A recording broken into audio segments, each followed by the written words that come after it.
Hello అండి, నమస్తే. నేను నాగమణి, నీలిమ గార్డెన్కి స్వాగతం. ఈరోజు మన వీడియో ఏంటంటే చామంతి కొమ్మలతో కొత్త మొక్కలు ఎలా తయారు చేసుకోవాలో ఈరోజు చేసుకుందామండి.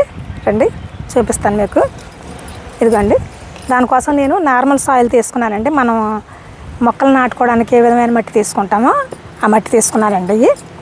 మన దగ్గర ఎన్ని కలర్స్ ఉంటే అన్ని కలర్స్ మనం కొత్త మొక్కలు తయారు చేసుకోవచ్చండి. ఇది రెడ్ కలర్ అండి. ఇది ఓన్లీ స్టెమ్స్ అండి.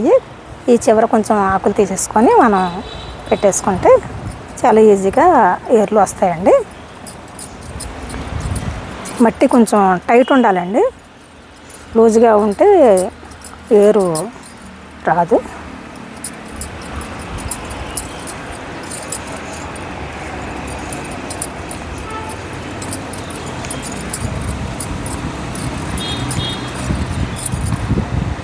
ఇది వైట్ కలర్ అండి. ఇది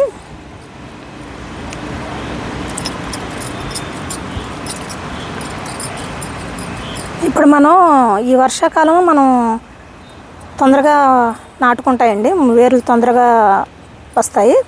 అలాగే మనకి ఇప్పుడు వచ్చే నెక్స్ట్ సీజన్ కల్లా ఇవి పెరిగి మనకి పువ్వులు కూడా స్టార్ట్ అయిపోతాయండి.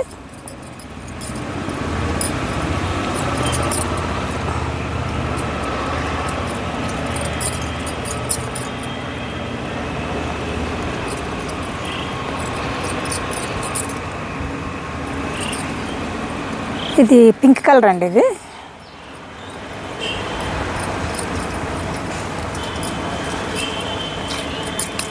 ఇలా చేసుకోవడం వల్ల అండి మనకి ఒక్కోసారి అనుకోకుండా మనం ఎన్ని జాగ్రత్తలు తీసుకున్నా కొన్ని మొక్కలు చనిపోతుంటాయండి. ఒకటి చనిపోయినా మనకి ఇంకో దాన్ని మొక్కని మనం బతికించుకున్నట్టు అవుద్ది.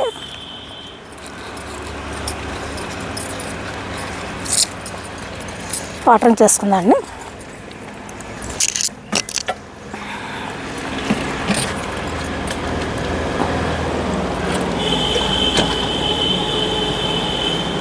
వర్షం వస్తే పర్వాలేదండి, మనం వర్షంలోనే ఉంచేయచ్చు. ఇప్పుడు వర్షాకాలం కాబట్టి పర్వాలేదు, ఈజీగా నాటుకుపోతాయి. లేదు కొద్దిగా ఎండ కాస్తుంది అనుకుంటే కొద్దిగా షేడ్లో పెట్టండి. షేడ్లో పెట్టి వాటరింగ్ చేసుకోండి. మొక్క ఇలాగ వాడిపోకుండా ఇలాగ ఉంటే మనకి తొందరగా నాటుకుంటుందండి. ఇది ఇలాగ వాలిపోయిందంటే మళ్ళీ కొంచెం కష్టం అవుతుంది. కొద్దిగా వాటరింగ్ చేస్తే మళ్ళీ కొంచెం పుంజుకుంటుంది మొక్క. ఇదండి ఈరోజు మన వీడియో. చామంతి కొమ్మలతో కూడా మనం ఇలా కొత్త మొక్కలు తయారు చేసుకోవచ్చండి. మనకి ఎన్ని రంగులు కావాలంటే అన్ని రంగులు మన దగ్గర మనకి ఎవరిదే ఇంటికాడైనా మంచి కలర్ నచ్చింది అనుకోండి, వాళ్ళ దగ్గర చిన్న కొమ్మడి తెచ్చుకొని మనం ఈ విధంగా మనం చాలా ఈజీగా కొమ్మలు నాటేసుకోవచ్చు. ఈ వీడియో ఎలా ఉందో మీ కామెంట్స్ ద్వారా తెలియజేయండి. నచ్చితే లైక్ చేయండి, షేర్ చేయండి, అండ్ ప్లీజ్ సబ్స్క్రైబ్ కూడా చేయండి. మొక్కలు పెంచుదాం, పర్యావరణాన్ని కాపాడదాం. జై హింద్.